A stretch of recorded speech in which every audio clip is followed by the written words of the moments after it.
20 shocking secrets about the 1959 Chevy Impala. You'll never look at it the same again. Ever thought a classic car could hide more secrets than a Hollywood scandal? The 1959 Chevrolet Impala wasn't just eye candy. It was a bold leap into the future. From wild design choices to strange engineering quirks, this iconic ride has stories under the hood you've likely never heard. Let's uncover 20 shocking truths about the legendary 59 Impala. The design battle behind the Batwing tail fin. The 1959 Chevy Impala's outrageous Batwing tail fins are burned into American car culture. Just looking at them, you get that sense of daring and futuristic swagger that defined the late 50s. But here's the shocker. Those radical fins weren't just the work of a designer. They were actually made bolder by an engineer. Yep, that's not how it usually went. Back then, Harley Earl, GM's legendary head of design, would come into the studio and start shaping the clay models. He'd deepen the fins to make them more dramatic. But then came Ed Cole, Chevrolet's top engineer. Instead of scaling things back like most engineers would, he picked up the sculpting tool and carved the fins even deeper. Chevrolet's chief designer at the time, Claire McCachon, recalled how both men were fired up about the Impala. It was a true back and forth of inspiration. Most times, engineers would step in to tone down the flare. Not this time. Cole actually pushed the look further. And what came out of it? A rear end with jaw-dropping curves and sculptural depth. When the light hits those wings from the back corner, it creates what many still say is the most stunning view in classic American car history. GM saved money by only finishing half the tail fin. Those famous Batwing fins on the 1959 Chevy Impala? Sure, they looked flashy, but they also masked one of the smartest money-saving moves GM ever pulled. It's the kind of small detail that says a lot about how clever car manufacturing could be back then. Each fin was built from two separate metal panels. Now, usually when those panels get joined together, the seam has to be metal finished, meaning it's smoothed out until there's no visible or tactile sign of the joint. That process takes serious time and effort. Back in 1959, it cost about 75 to 80 cents per inch. That might not sound like much at first, but adjust for inflation, that's around $7 to $8 per inch today. And if you're building hundreds of thousands of cars, that adds up fast. So GM did something brilliant. Instead of finishing the whole seam, they focused only on the bottom half of the fin, the part people could actually see when standing nearby. The top part? Left as is, since most folks would never notice it up there. You can still spot the raw seam today by crouching down and taking a peek underneath. This little trick is a perfect example of how GM balanced design and cost. A small, almost invisible shortcut that saved them a fortune, and hardly anyone ever knew. Steering wheel changed because drivers honked too hard. The 1959 Chevy Impala didn't just turn heads with its dramatic looks. It also came with a curious and clever fix hiding right in front of the driver: the steering wheel. Compared to the 1958 version, the wheel in the 59 model had a quiet design change based on a surprisingly common annoyance drivers were facing. In 1958, Chevy gave the Impala a sporty two-spoke steering wheel with a full circular horn ring. Stylish, sure, and kind of Swiss cheese, looking with those decorative holes. But here's where it went wrong. That top part of the horn ring was weak, and when frustrated drivers slammed down on it, stuck in traffic or laying on the horn, it cracked. A lot. Chevy needed a fix that wouldn't kill the design, and they found one. For 1959, they scrapped the upper half of the horn ring completely. What was left? A simpler, stronger bottom section that worked just as well and kept the same sleek vibe. You still had those cool perforated spokes, giving it that signature sporty 50s flavor. That one small change says a lot. It wasn't born from theory or lab tests, it came from real drivers and their everyday habits. It's a great reminder that sometimes the smartest updates come straight from the road, not the drawing board. Sky-high value, even when beat up or even engineless. Next time you pass by an old, dusty Chevy rotting on someone's lawn, take a second look. It might be worth a small fortune. Believe it or not, a 1959 Chevrolet Impala convertible in rough, almost junkyard condition, ripped seats, shredded top, and missing both the engine and transmission, was recently auctioned off for a jaw-dropping $88,500. Yes, you heard that right. Nearly 90 grand for a car that looks like it's ready for the scrapyard. This particular Impala came from a massive private collection that included more than 300 other classic vehicles. But what made this rusty wreck so valuable? Well, even though Chevy built over 72,000 Impala convertibles in 1959, making it not exactly rare, the model holds legendary status in the classic and custom car world. The styling, the low-slung shape, and those sweeping tail fins make it a dream project car. Enthusiasts see the '59 Impala as the ultimate canvas, perfect for restoration or custom builds. That $88,000 price tag wasn't for a complete car, it was for potential. Even a rusty body shell is enough to spark a bidding war. It's proof that in the world of classic cars, condition isn't everything. Desirability is king. A Restomod Impala can be worth over $300,000. So why are 1959 Chevy Impalas, especially the convertible versions, skyrocketing in value? It mostly comes down to their massive popularity among both restoration experts and custom car builders. These cars aren't just collectible, they're a canvas for passion projects that can lead to six-figure payoffs. When someone picks up a classic Impala, they usually head down one of two roads. The first is factory restoration, bringing the car back to exactly how it looked and ran when it rolled off the line in '59. Every trim piece, every bolt, every surface, authentic and flawless. One of these perfectly restored Impalas even sold for $220,000 at auction in January of that year. That price is all about originality. Then there's the second route, the Restomod. That's a blend of restoration and modernization. Builders keep the car's classic body, the fins, the curves, the unmistakable silhouette. But under the skin, it's all modern performance. We're talking upgraded engines, smooth shifting transmissions, disc brakes, custom suspension, and even modern interiors with hidden tech features. It's like wrapping a new car in a vintage shell. Top-tier Restomods can fetch more than $300,000. That price reflects not just the final result, but the serious investment in parts, labor, and engineering. And that's why even a beat-up, engineless Impala can still be worth big bucks. It's the perfect foundation for either a meticulous restoration or a high-end custom masterpiece. If you could restore or customize a '59 Impala, would you go all original or build a Restomod? Roof vents were just for decoration. If you've ever looked closely at a 1959 Chevrolet Impala hardtop, the version with no center pillar between the doors and no soft top, you might have spotted a strange little vent on the roof. It kind of looks like a sleek mini air scoop. And while it sure adds flair, it was originally meant to do more than just look cool. This idea actually began with the 1958 Impala, the model that started it all. Chevy's design team had plans for a clever airflow system. Fresh air would come in from the front hood, flow through the cabin, and exit through the roof via that small vent. It was supposed to be a smart, built-in ventilation system. But when they tested it, things didn't go as planned. Engineers found that the roof vent sat in a low pressure zone while the car was moving. Instead of pulling stale air out of the cabin like it was supposed to, it actually pushed air back in.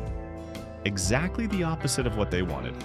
So rather than spend time and money reworking the whole setup, GM took a quicker route. They just sealed up the vents. That's it. What was meant to be functional became purely decorative, and to this day, that sealed-off scoop remains one of the more stylish mistakes ever built into a car. The car name was inspired by wildlife. Even the name Impala carries a story that adds to the legend of this classic car. Believe it or not, it was inspired by an animal, the Impala antelope, known for its incredible speed and elegance as it roams the African savanna. It wasn't just a cool name, it was a clever way to connect the car to qualities like power, beauty, and motion. The real Impala can sprint over 50 miles an hour, around 80 kilometers per hour, And Chevy's Impala was no slouch either. In fact, it was marketed as a car that could hit speeds over 100 miles per hour, about 160 kilometers per hour, an impressive stat for a full-size car back in the late 50s. So, naming the car after a swift, graceful animal made perfect sense. This was smart marketing. It gave buyers the feeling they were getting something agile, sleek, and strong. The name Impala rolled off the tongue, painted a clear mental image, and had a slightly wild flair that matched the spirit of the era. It captured the excitement of American car culture during the 1950s and 60s, when owning a stylish fast ride was a symbol of freedom. And it stuck.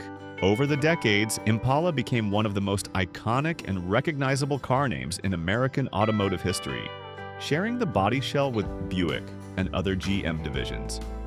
You might not believe it, but the 1959 Chevrolet Impala, a true Chevy icon, actually borrowed a big chunk of its body from Buick. Sounds odd, right? But it all comes down to a major design crisis that hit General Motors hard. Here's what happened. In 1957, Chrysler dropped a bombshell with their new forward-look cars. Sleek fins, thin rooflines, and futuristic styling made GM's models suddenly look bulky and outdated. And GM was just about to release their 1958 lineup, now clearly behind the curve. Panic hit fast. To stay competitive, GM scrapped their original 59 designs and started over on a tight deadline. They had only a few months to rethink everything. To save time and keep costs down, GM made a radical decision. They'd build a shared body structure across several of their brands. Buick was put in charge of this redesign, and that core design became the skeleton for multiple full-size cars. So, the 59 Impala ended up sharing major pieces like its front doors, roof, windshield, and even the floor pan with models from Buick, Oldsmobile, and Pontiac. Chevy still got its own unique front and back ends, but under the surface, it was all part of a shared platform. It was a creative and desperate move to keep up with Chrysler's design revolution. And it's the reason why, if you look at full-size 1959 GM cars from the side, they all have a strikingly similar shape, even if the badges don't match. The lowest seating position ever on a full-size American car. Ever slid into a car and felt like you were practically sitting on the ground? If so, you've had a taste of what it's like inside a 1959 Chevrolet Impala. This model is often remembered for having one of the lowest seating positions of any full-size American car ever built. There's a reason behind that. In 1959, GM's big design mantra was lower, longer, wider. That was the look. Modern, sleek, and almost spaceship-like. To hit a total height of just 55.9 inches, shockingly low for such a large car, they had to drop the roofline way down, and with a lower roof, there's only one way to give people enough headroom. Drop the seats too. So, that's exactly what they did. The seats were mounted almost flush with the floor pan, putting drivers and passengers in a deep, stretched-out position. It felt sporty and bold, very much in line with what young buyers wanted back then. The low-slung feel made the car seem fast even when it wasn't moving. But not everyone loved it. For older folks, or anyone wearing formal clothes, it could be a hassle. Getting down that low and climbing back out meant a lot of bending. So while it was stylish and forward-thinking, it wasn't exactly friendly to everyone behind the wheel. Why do customizers like starting with a beat-up car? Here's a question worth asking. If pristine 1959 Impalas can go for hundreds of thousands of dollars, why would someone shell out nearly $90,000 for a rusty old shell? With no engine, no interior, and years of wear? The answer lies in what these cars represent to customizers and restorers. A blank slate full of possibilities. John Wiley, Vice President of Valuation Analytics at Hagerty, a top name in classic car insurance, explained it well. He said many buyers actually want a car in rough shape so they can rebuild it entirely from the ground up. For them, it's not junk. It's a personal canvas ready to be shaped into something incredible. There's meaning and pride in crafting it their way. Wiley also pointed out something important. Because so many 59 Impalas have been modified over the years, builders often prefer starting with an original car, even if it's beat up. Why? Because it still holds the correct body lines, proportions, and details as it left the factory. That gives them an accurate base to work from, whether they're restoring it to stock or building a cutting-edge Restomod. And as for missing parts, that's not a deal breaker. Interiors, engines, transmissions, those can all be replaced or custom made. What really matters is the integrity of the body, especially if the panels are straight and not rusted out. In the end, the worse the condition, the more freedom they have to build something entirely their own. And that's why even the roughest 59 Impalas are still worth a fortune. Do you have a memory tied to a 59 Impala, or did someone in your family own one? Canadian Pontiacs were basically Chevys in disguise. Here's a twist you might not expect. In Canada, some 1959 Pontiacs, like the Parisienne, Laurentian, and Stratochief, weren't fully Pontiac under the skin. They looked the part, but underneath, they were basically Chevrolet Impalas in disguise. It's all part of a smart strategy GM used to deal with different markets. In the US, Pontiacs were built on their own wide-track chassis, which helped give the brand a strong reputation for sharp handling. But in Canada, GM took a different route. To cut manufacturing costs and avoid heavy import taxes, GM produced cars locally. But building two different platforms, one for Chevy and one for Pontiac, was just too expensive. So GM made a cost-saving decision. Use the Chevy chassis already being produced in Canada and build Pontiac bodies on top of it. That meant these Canadian Pontiacs were more like reskinned Chevys, sharing the Impala's underpinnings. One weird side effect? Since the Chevy chassis had a shorter wheelbase than the US Pontiac version, the wheels didn't always line up perfectly in the wheel wells. If you looked closely from the side, it gave these cars a slightly off-center stance. Ironically, this practical shortcut worked out pretty well. Pontiac actually outsold Chevy in Canada for years, the complete opposite of the US trend. It just goes to show how smart business moves can lead to some pretty fascinating car history. Ramjet fuel injection was dropped in 1959. Back in the 1950s, Chevrolet was seen as a true innovator.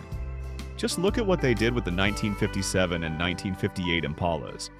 They offered an advanced fuel injection system called Ramjet. At the time, this was cutting-edge stuff, way ahead of the usual carburetors found in most cars. The Ramjet system brought big performance perks. It boosted horsepower, gave the car sharper throttle response, and made cold starts far more dependable. For drivers who craved speed and power, this was a dream come true. But by 1959, something unexpected happened.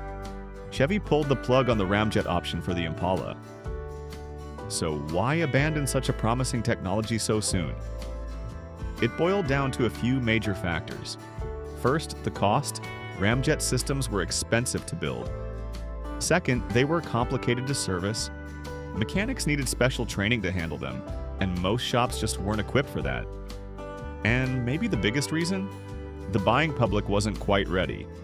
Average drivers trusted carburetors and were skeptical of something unfamiliar and possibly costly to maintain. So, for 1959, Impalas only came with carbureted engines. The most powerful choice was the 348 cubic inch V8, the forerunner to the legendary 409. But to die-hard fans, these big engines lacked the refinement of the earlier fuel-injected models and felt bulky by comparison.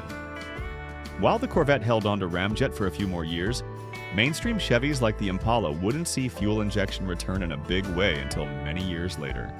The iconic car in a shocking and controversial crash test.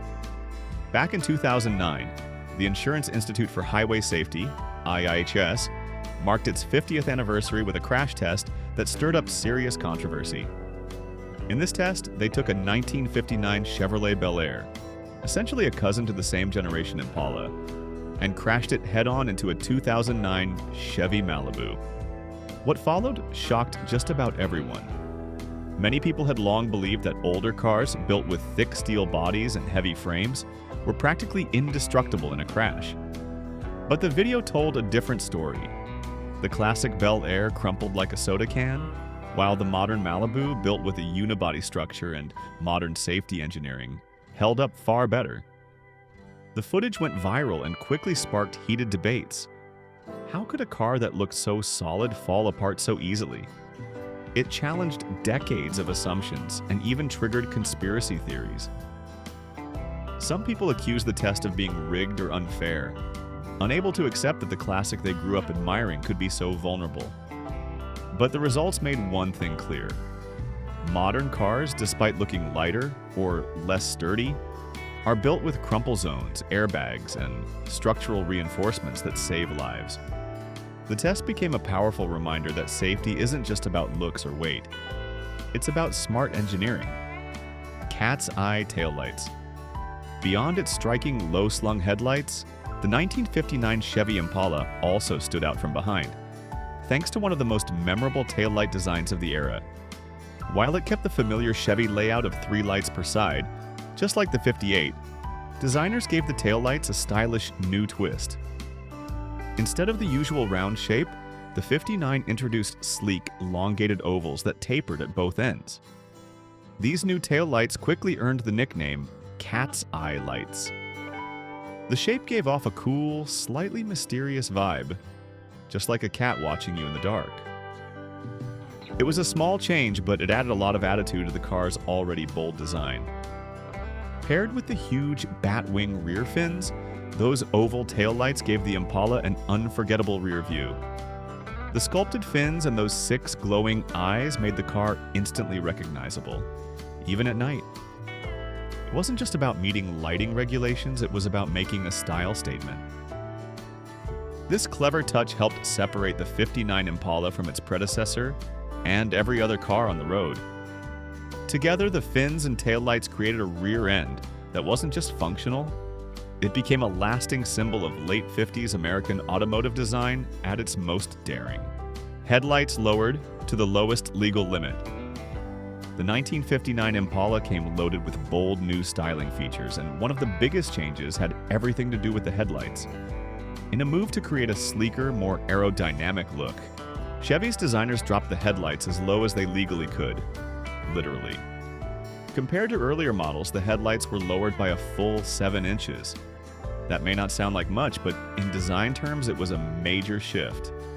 And it wasn't just for show. US traffic laws at the time had strict rules about how low headlights could be, to make sure they still provided enough visibility and safety on the road. Chevy's design team went right up to that limit. This wasn't just about looks, it was about pushing boundaries. Dropping the lights that low helped exaggerate the car's long, low profile. It gave the 59 Impala that sleek, almost futuristic stance that made it stand out in the crowd. And here's the cool part. At night, you could actually identify a 59 Impala just by the beam of its headlights. They were that low and that distinctive.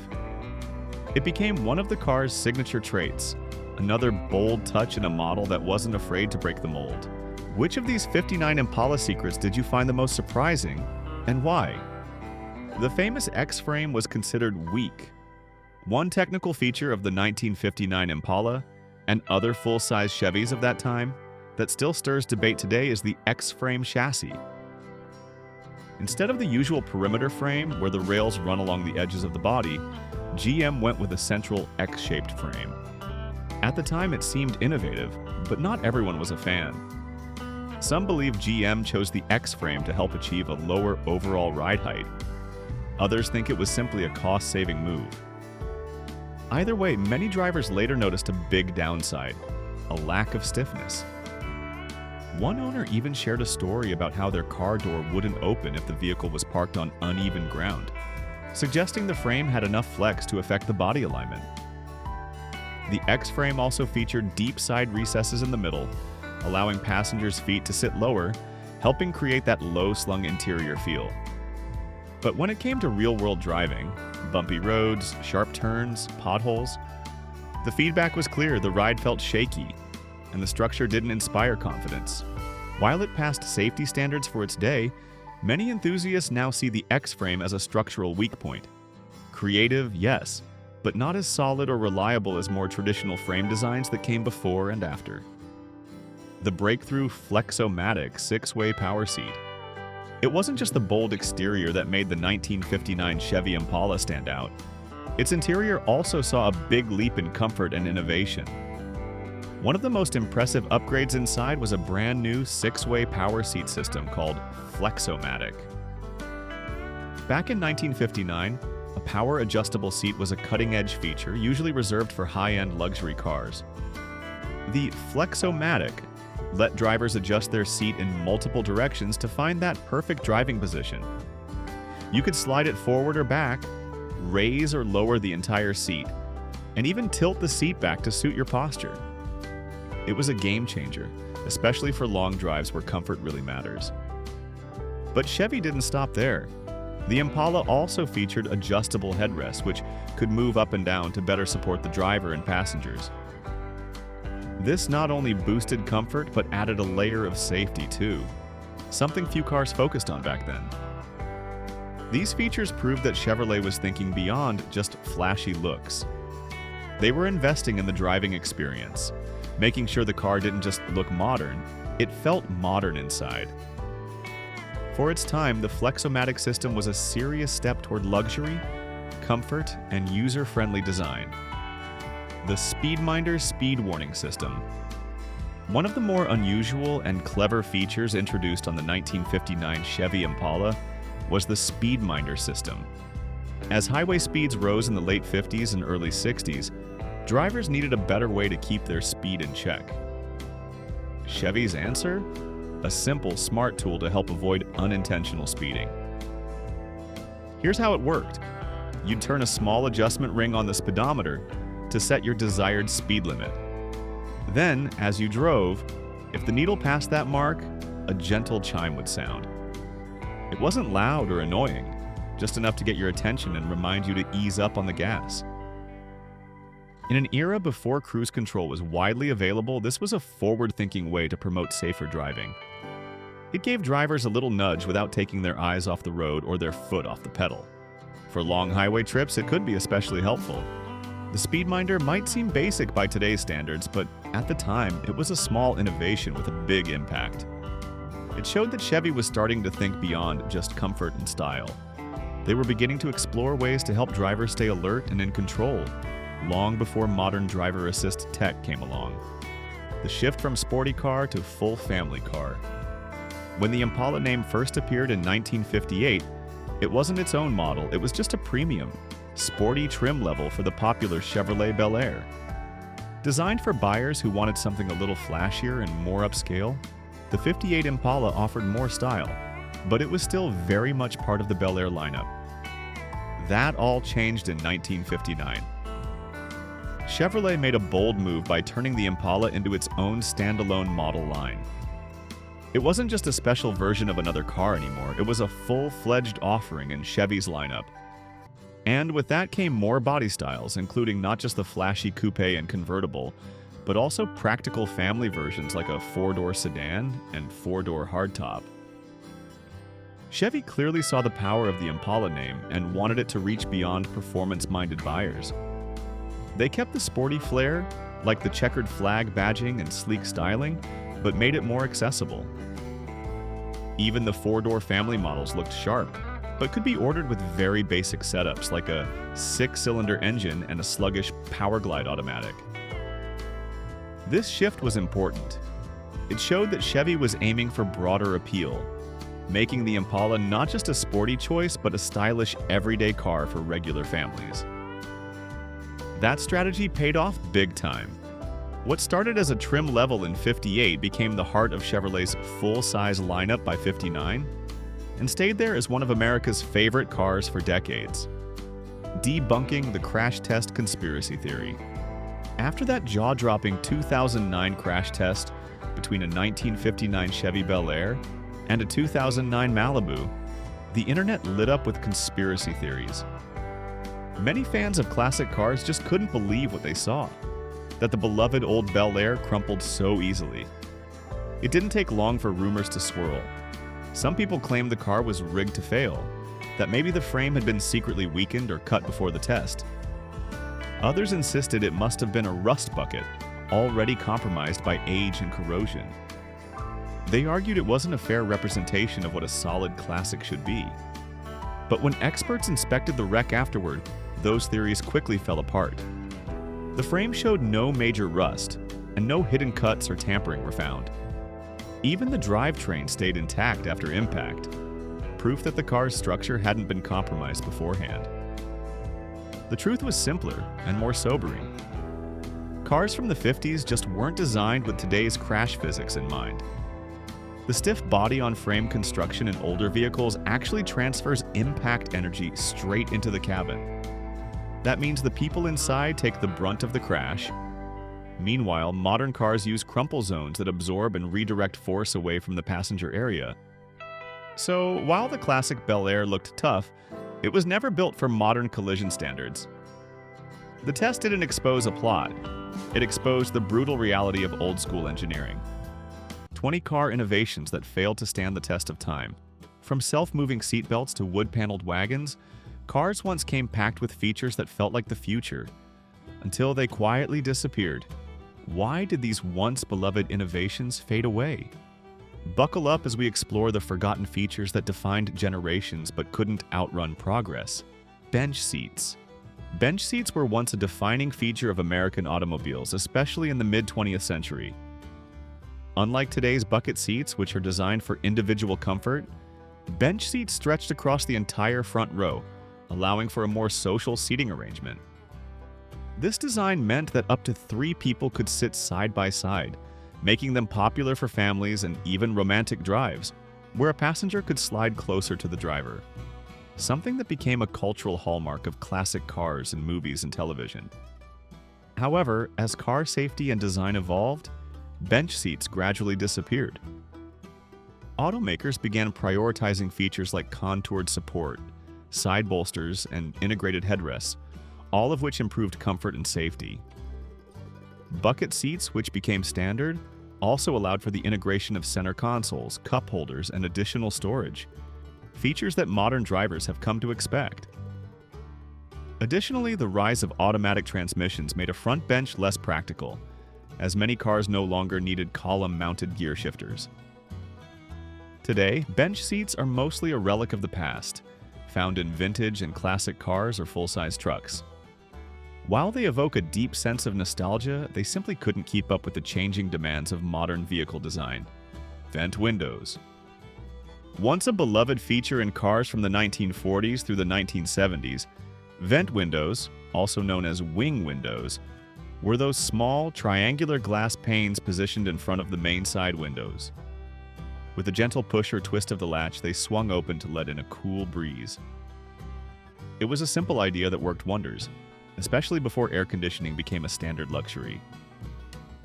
On a sweltering summer day, just cracking open those vent windows could bring instant relief.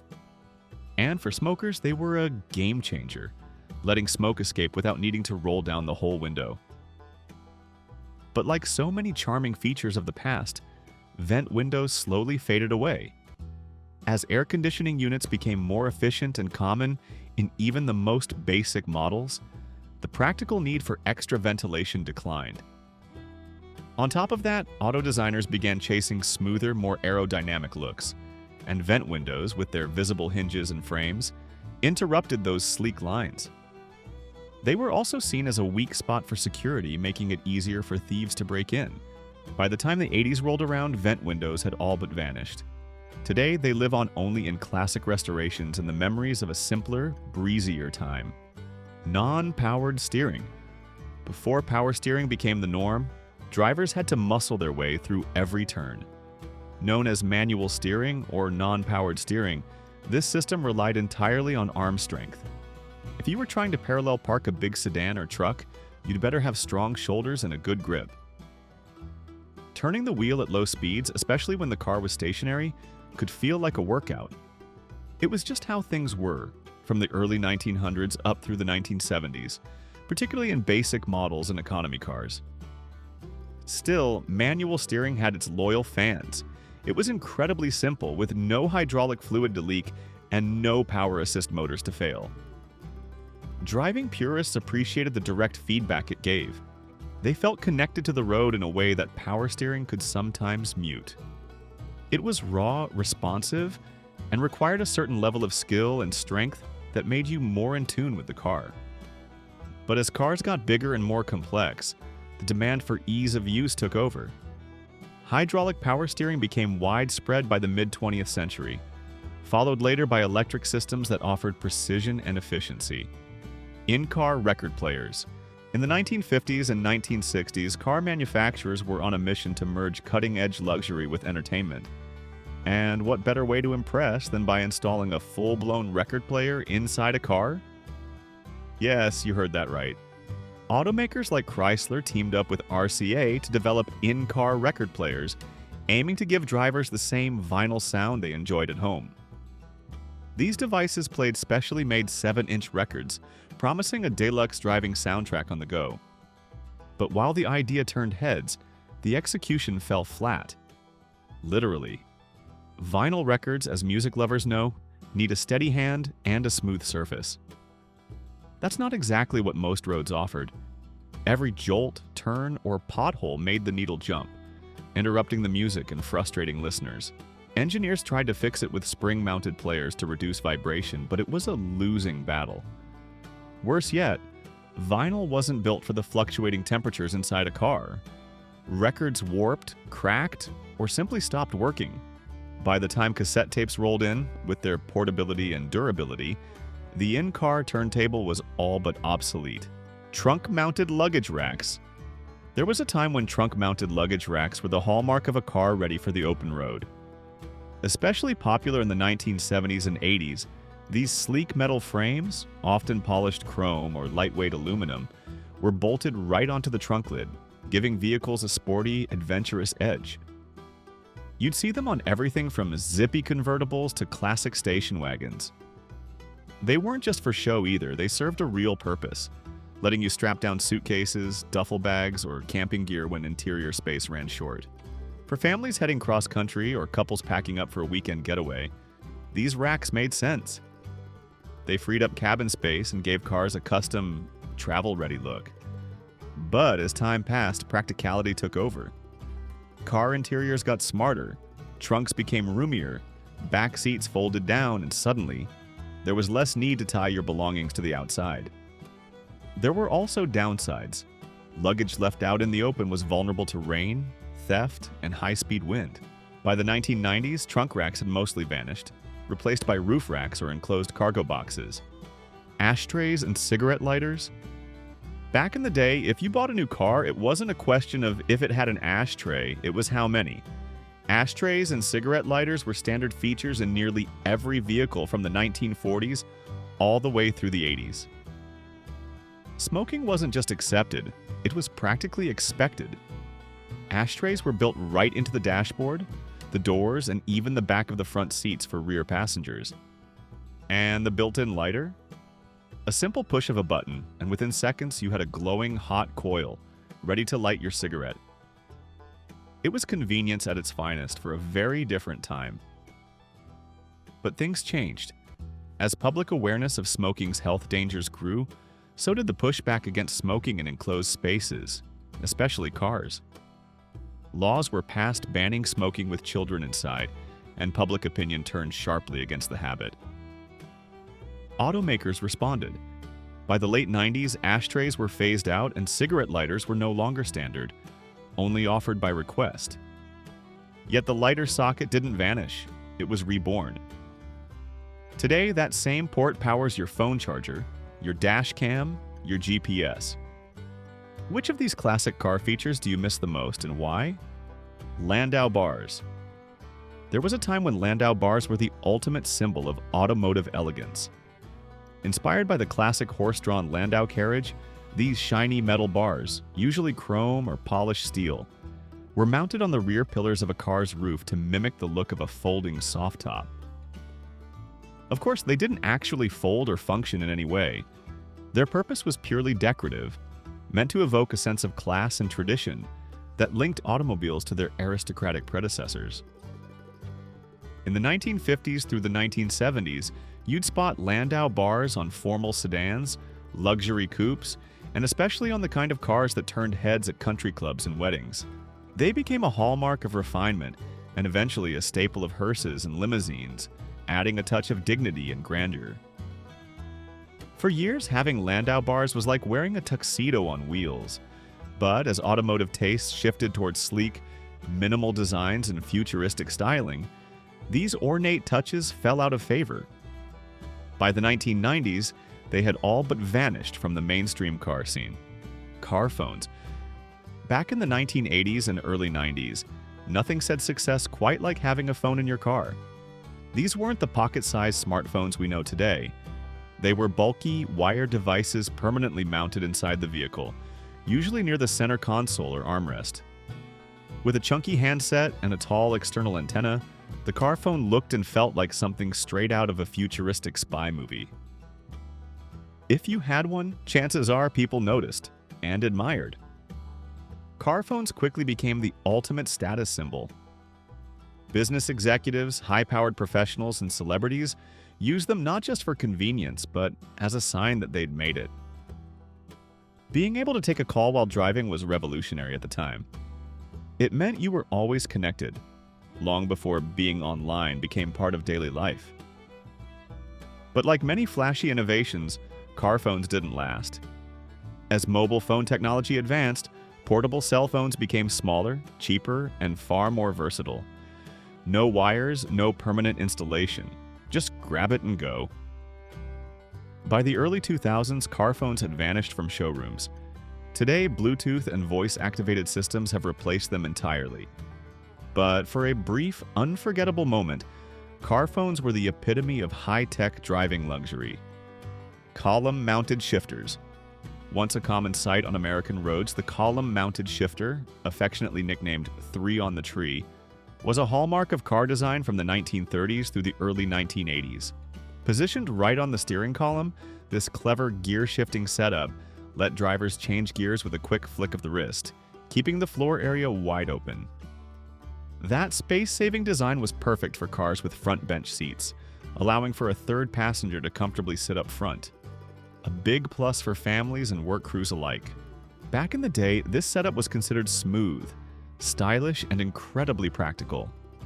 You'd see it in everything from sedans and pickups to delivery vans. It gave vehicles a clean interior layout and made shifting feel natural and easy. But as car design advanced, the priorities shifted. Literally. Drivers began preferring floor-mounted shifters for their direct feel and sporty edge. Automakers also embraced center consoles packed with tech, cup holders, and infotainment controls, squeezing out the old column design. Automatic transmissions further pushed column shifters out of fashion. By the late 20th century, they were mostly gone from everyday cars. Today, you'll still find them in some work trucks, but for most drivers, three on the tree is just a fond memory of a simpler, more spacious ride. Pop-up headlights. Few features scream retro cool like pop-up headlights.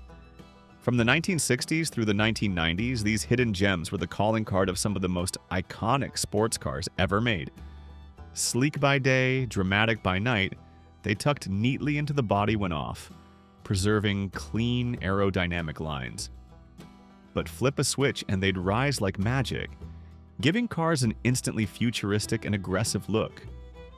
Models like the Chevrolet Corvette, Mazda RX-7, and Lamborghini Countach all wore pop-ups with pride, turning heads wherever they went.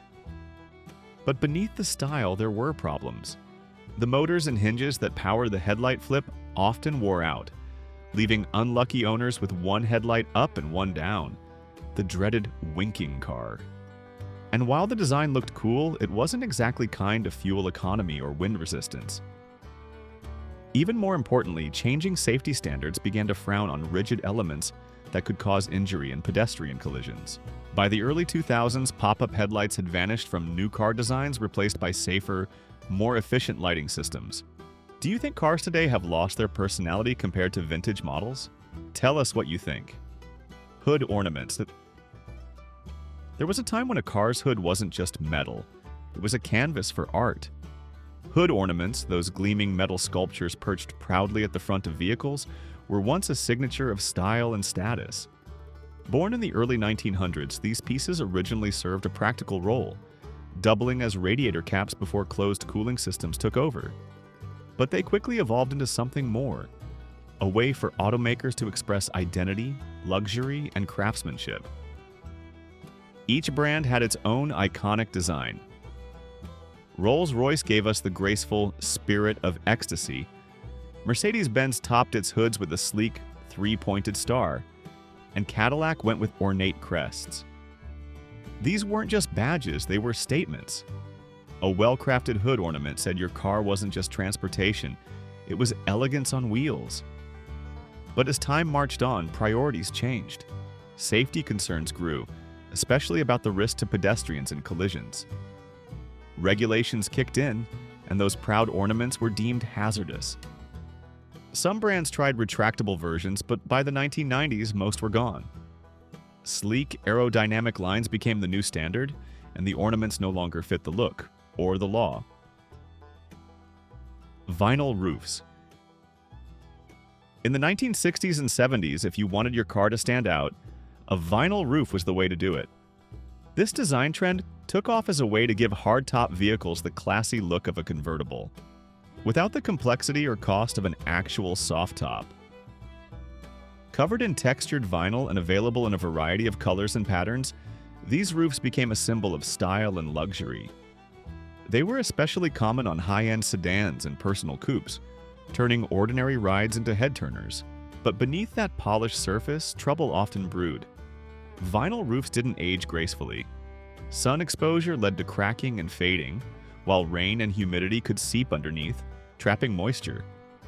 Over time, many of these stylish additions became rust magnets, eating away at the roof's metal and causing expensive damage. By the 1980s, the vinyl roof's reign was coming to an end.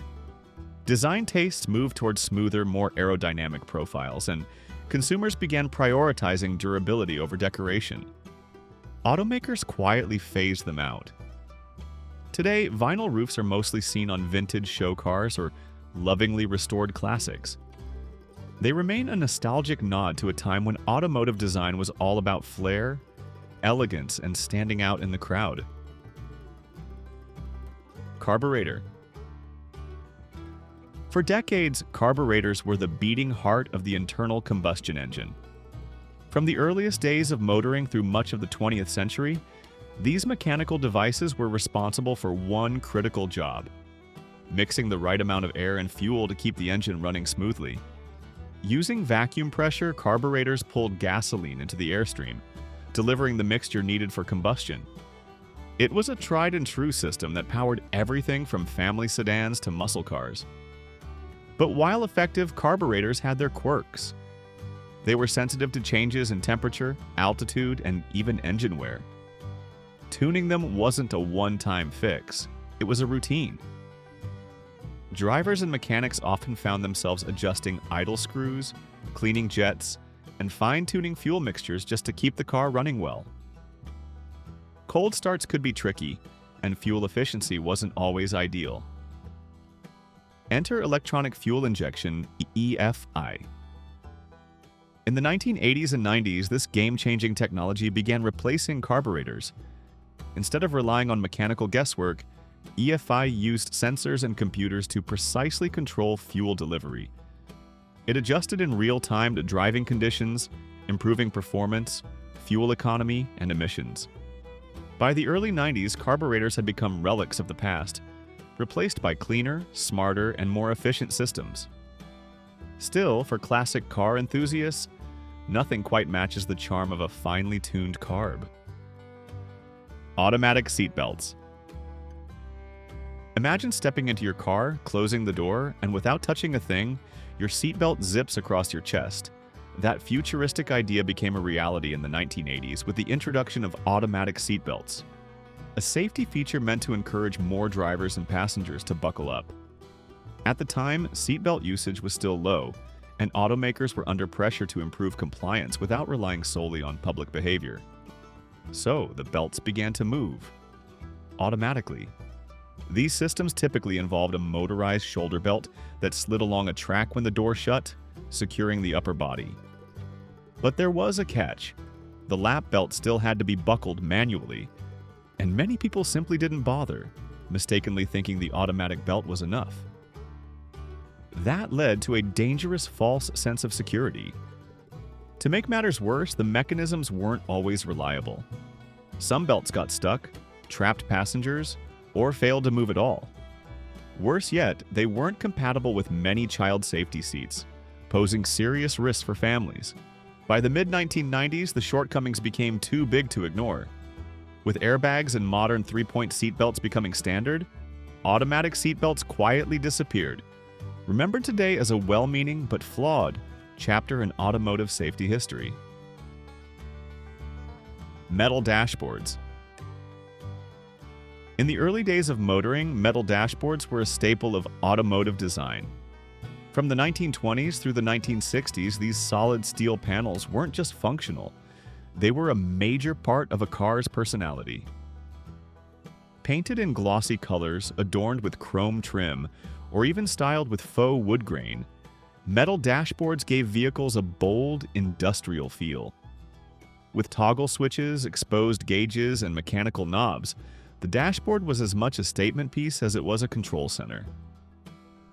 Built tough and made to last, these dashboards fit right in with the rugged, all-metal bodies of the time. But as sleek as they looked, they came with a serious downside: safety. In the event of a collision, the unforgiving metal surface could turn a minor accident into a major injury. It was essentially a steel wall just inches from the driver and passenger. That realization sparked a design revolution. By the late 1950s, padded dashboards began making their way into cars, using foam, vinyl, and plastic to help absorb impact.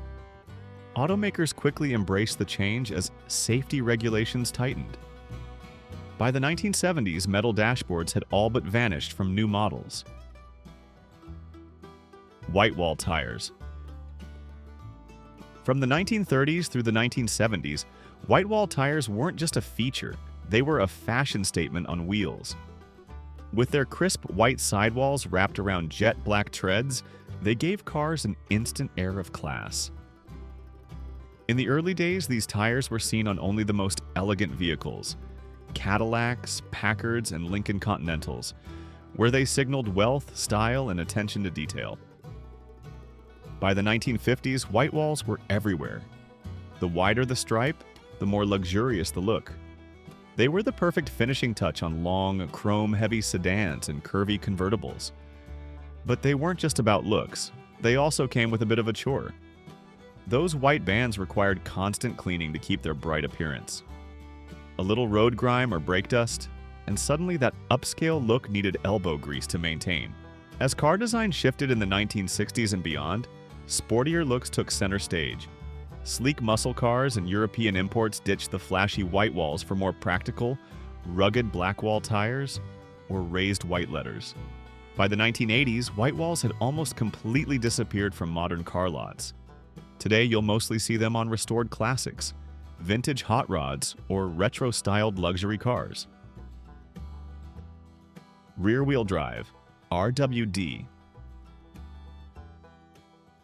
For much of the 20th century, rear-wheel drive, commonly known as RWD, was the go-to drivetrain layout for nearly every passenger car on the road. From the classic sedans of the 1940s to the roaring muscle cars of the 60s and 70s, RWD was prized for its balance, strength, and performance. By sending power to the rear wheels, cars enjoyed better weight distribution and handling, making for a more controlled and enjoyable driving experience, especially on dry roads and open highways. It was also the ideal setup for towing, hauling, and high horsepower performance. Luxury vehicles, trucks, and sports cars stuck with rear-wheel drive for its rugged reliability and ability to handle serious power without compromise. It gave drivers the feeling of being pushed forward rather than pulled, which many enthusiasts say offers a more pure connection to the road. But in the 1980s, a shift began. Front-wheel drive, FWD, took over mainstream car design, offering better traction in rain and snow, increased fuel efficiency, and more space inside thanks to the lack of a rear drive shaft. FWD was also cheaper to manufacture, making it a no-brainer for economy cars. Today, RWD remains alive and well in trucks, performance sedans, and sports cars, where power, precision, and driving still reign supreme. Thank you for watching. To continue with more content, comment 1 to let us know you're still following. Full-size spare tires. There was a time when every car came equipped with a full-size spare tire, an exact match to the ones already on your vehicle. Whether you were commuting across town or road tripping across the country, knowing you had a reliable replacement in the trunk gave peace of mind. If you hit a nail or blew a tire, you could swap it out with no compromise in performance, handling, or safety. It was just like continuing your drive with all 4 wheels intact. But as automotive priorities shifted in the late 20th century, full-size spares began to disappear. Automakers were under pressure to reduce vehicle weight and improve fuel efficiency. At the same time, trunk space became more valuable for luggage and groceries. Enter the donut spare, a smaller, lighter, space-saving tire meant to get you to the nearest repair shop and no further. In recent years, many cars have dropped spare tires entirely. Instead, you might find a tire repair kit or run-flat tires that allow limited driving after a puncture. While these solutions save space, they're not always helpful in a serious blowout or remote area. Today, full-size spares still hold their ground in trucks, SUVs, and off-road vehicles, where rugged terrain demands real backup, not just a temporary fix. Woody cars. Few cars embody nostalgic Americana quite like the classic Woody wagon. With their signature wood-paneled exteriors, these vehicles became icons of the 1930s to early 1950s design, rolling reminders of a time when craftsmanship and personality were central to car culture. But the wood wasn't just for looks. In the early years of auto manufacturing, wood was used because it was cheaper and easier to shape than steel, especially for building large, roomy station wagons. Families, travelers, and even upscale buyers were drawn to the spacious interiors and elegant, handcrafted aesthetic of Woodies. They looked like something straight off a postcard, whether parked at a beach or cruising down Route 66. But that beauty came at a cost. Real wood demanded serious upkeep. It could rot, warp, or crack from sun, rain, or time. And in terms of safety, it just didn't hold up to steel in a crash. By the 1950s, the industry moved toward all-metal construction. Simulated wood paneling offered the look without the hassle, but even that eventually faded away by the 90s.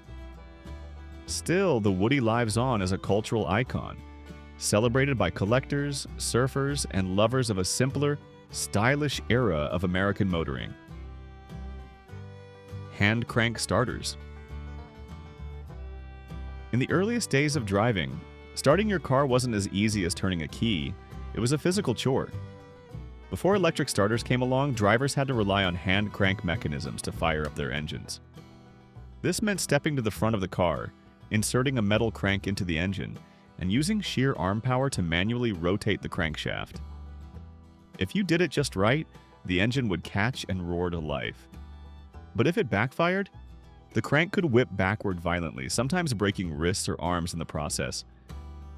It wasn't just dangerous, it was exhausting. Starting a car required strength, coordination, and often a bit of luck.